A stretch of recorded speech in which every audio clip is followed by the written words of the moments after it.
What's going on, guys, and welcome back to another video, and welcome to your stimulus package update and daily news report for Sunday, December 5th. So today I want to talk about a huge new proposal that is potentially going to come out this week. Going to give you a stimulus update. We got to talk about the debt ceiling fix. That is where the new proposal is coming from. We need to address student loans, the student loan payment pause, and also talk about the Medicare open enrollment that actually closes in just 2 days. So there's a bunch of stuff that we need to get to today. First off, hopefully you guys' weekend has been going great. If you guys have been doing anything fun, let me know what you've been doing down in the comment section below. Let's get into the update for today. First, the official X date for the debt ceiling is coming up. We are actually just 10 days away from this actually coming due, which is, according to Treasury Secretary Janet Yellen, the unofficial X date is actually December 15th. However, she has given a timeline that the X date will fall anywhere between December 15th and January 26th. So, just to give you an idea, if we see this get pushed into January, that would be better news for Democrats. If it does come sooner, which the way it would come sooner is if, number one, if quarterly taxes that are usually paid around December 15th, if those do not come in or come in as high as they're expecting, that would actually give the government less money to actually distribute. So that will be a cause for concern. Now, here's something I want to address. Right now, we could see if we breach the debt ceiling, this could mean that income that normal people usually receive from the government, it could be put on hold. This also means other countries would not receive their payments. This would not only put the US into a recession, but it would create a major world crisis, at least according to many experts. Now, some lawmakers believe that the X date will actually fall sometime in January, and if it does, that would be better news for Democrats. And because of this, many people right now believe that they would be okay to wait and pass the bill sometime in January. And they would do that through an expedited budget reconciliation. Here's the problem. If they wait, if they go over onto their holiday recess and they do not pass this and they don't address the issue, according to multiple experts across the world, this would send many nations into a frenzy simply because of a decision that our lawmakers make. Now, there is a new proposal that could be on the way very soon regarding the debt ceiling, and this is actually a bipartisan bill. Here's what I can tell you. It actually has two different options.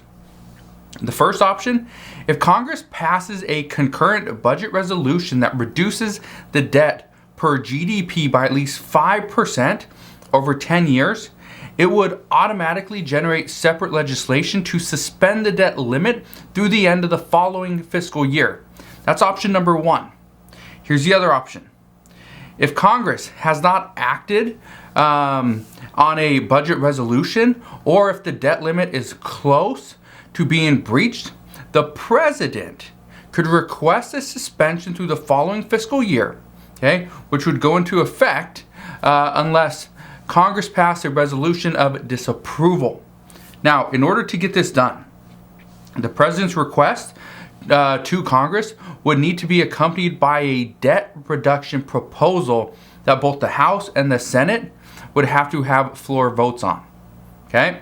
So, two big things. Two major things. Now, what we are hearing is that there's a lot of support for this. There's a lot of support for this bill because it gives multiple options. It's not just, let's just give the responsibility of the debt ceiling over to the Treasury Secretary, who's appointed by the current president. So, some say, let's just raise the debt limit to an obscene amount of money and then just keep it there. And once we get to that point again, we will address that issue at that time. But again, nobody really likes these answers because it gives a lot of power to the current sitting president. Well, what if things change? What if a Republican president wins and Democrats don't like the change that they made? That's the issue. So we're going to see what happens here. But honestly, I think this is a good move. We're getting new bills, and we can expedite any of these things. So that's the really good news, is Republicans want Democrats to address this. Senate Minority Leader Mitch McConnell has said that there will be no breach. So that would be good. We're not going to default on our debts. However, how do we actually get there? What does the end result look like? And that, as of right now, nobody really knows. So let's jump into the next thing. Democrats are saying that they need to, or we need to, address the promises that we made, right? They've made a lot of promises. Republicans also make promises as well. But Democrats made promises, and one of the promises came from President Biden. When he was running for president, when he was campaigning, he said, and one of his campaign promises was he would pay off up to $10,000 in student debt. He'd forgive it. That was one of the big promises. Well, this promise has affected millions and millions of Americans. The Biden administration has forgiven some money, but it's only about 1% of the borrowers that actually received that forgiveness. The other 99% still have debt. Right now, there's actually less than 2 months left on the student loan pause, and this is causing a lot of concern. The pandemic put in place a pause of almost 2 years, where students or people that had student debt did not have to make any payments towards their loans. Now, this was a huge benefit because people that, I think on average, the normal payments anywhere from $300 to $400 per month is an average payment. So that's pretty big, which means if you didn't have to make payments for 2 years, right, and you got $300 per month, right, $3,600 at the end of the year, that means you got a benefit about $7,200, over $7,000 as a benefit. That's big over 2 years, right? It's more than most people have received. Now, here's what I want to address. Some have wondered if President Biden would actually extend the payment pause, and people keep on asking me. And so let me address this. The answer is no. Okay, simple answer, no. The Biden administration is not going to extend the payment pause anymore. According to the Education Department, they said that the extension that happened in August would be the final one. The Biden administration has said that borrowers will experience a smooth transition back into repayments, but many lawmakers worry. Many lawmakers and borrowers are very unsure that the transition back into payments is going to be anything but smooth. Many people have said they cannot afford to buy food, put gas in their tank, pay for rent right now. How are they going to afford to do any of those three things when they have to pay an additional payment come February 1st? Again, it's February 1st. That's the date that all this stuff comes back. And again, some people just aren't ready. So we'll see what happens there. But again, as I know more, I promise, I will fill you in on all the latest news and updates. Now, one thing I want to address right now is Medicare. We hear a lot of reports on Medicare, right? And I try to fill you in on everything regarding Medicare. Are we going to see Medicare get expanded? Yes? No? We don't know. It is currently going to include hearing, but we don't know about vision and dental, right? Those are other two big things. But here's something I can tell you. On December 7th, which is in just 2 days, the open enrollment for Medicare actually closes. In a recent survey, 88% of enrollees didn't actually change their Medicare plans.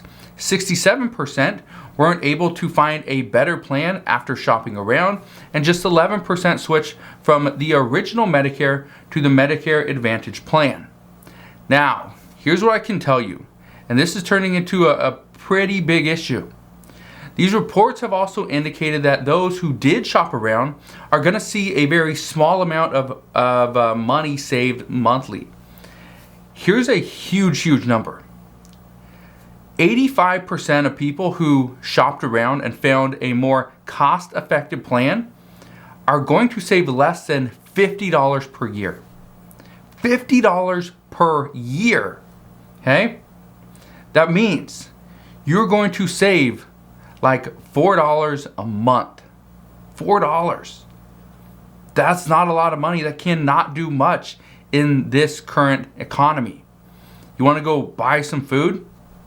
Well, you won't be able to buy Oreos because those cost more than $4 for a pack. You want to go get a gallon of gas, put that in your car? Well, that's going to be pretty much what you're going to get, a gallon of gas.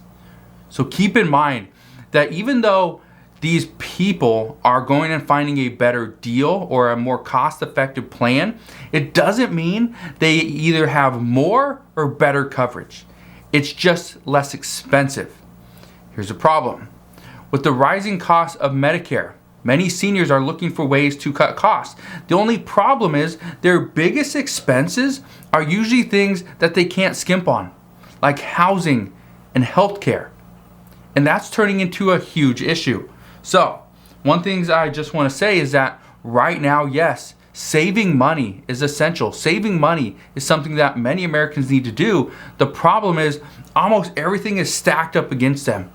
There's so many hurdles, and how do they get over that? Well, over this next week, I'm going to put together a couple different ideas for you guys to save money, but also make money. And I understand for seniors, you do not want to make too much money, because if you make too much money, they actually take away some of your benefits. But here's one thing I just want to say. I have coached many people throughout this pandemic, not only how to save money, but make money and start businesses. And one thing I can say is that yes, taking away your benefits is never a good thing.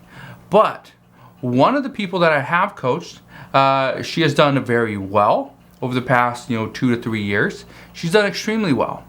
And so even though she was on Social Security, was getting Medicare, she has since gone away from all that because now she makes more money and she's selling stuff on eBay.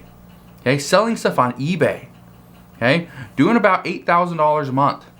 $8,000 per month. Okay, that's profit. $8,000 per month. So I'm going to address a bunch of these questions that people have on, how can somebody make money, what can they do, and things like that. And I will address that later on this week. So make sure you go ahead and click that subscribe button down below so you don't miss any of those updates. Now, let's get into the next thing. Let's talk about the Human Infrastructure Bill, the Build Back Better Act, right? The upcoming stimulus package. Democrats say that they must pass the Human Infrastructure Bill now. They say that waiting will only hurt the American people, and waiting also hurts the trust in Democratic leaderships who said that they would have a vote take place soon after the bipartisan infrastructure bill was signed. However, that has actually happened. They say that too much is waiting for the American people, and this right now is just what's in the bill. Just to give you an idea. We got paid leave, child care, climate action, affordable housing, right? We got healthcare, universal pre-K, home care, immigration reform, and lowered drug costs. Those are just some of the things. Now, I'm not going to elaborate on any of those, but just to give you an idea, paid leave is one of those things that could be pulled out because Senator Joe Manchin doesn't want it. Climate action, some say should be in a separate bill because climate action should be bipartisan. Okay? Universal pre-K, this is another one. Some say that this should be pulled out because many governors, this bill is only actually funded for 4 years, and then the rest of that time, the states would have to pretty much pick up that cost. So some are saying that no, this is not something that they're wanting to even include. We know that immigration reform could actually be pulled out as well, and there's many lobbyists fighting against the lowered drug costs. So right now there's a lot of stuff going back and forth as to whether or not we even see this entire package go through. So as I know more on that, I promise I'll fill you in on that as well. But let me ask you this one last question. Do you think this bill should pass, or should we go back to the drawing board and start completely from scratch and actually provide more for the American people? Let me know your answer down in the comment section below. But here's one thing I can tell you. Right now, many people are not ecstatic about this bill.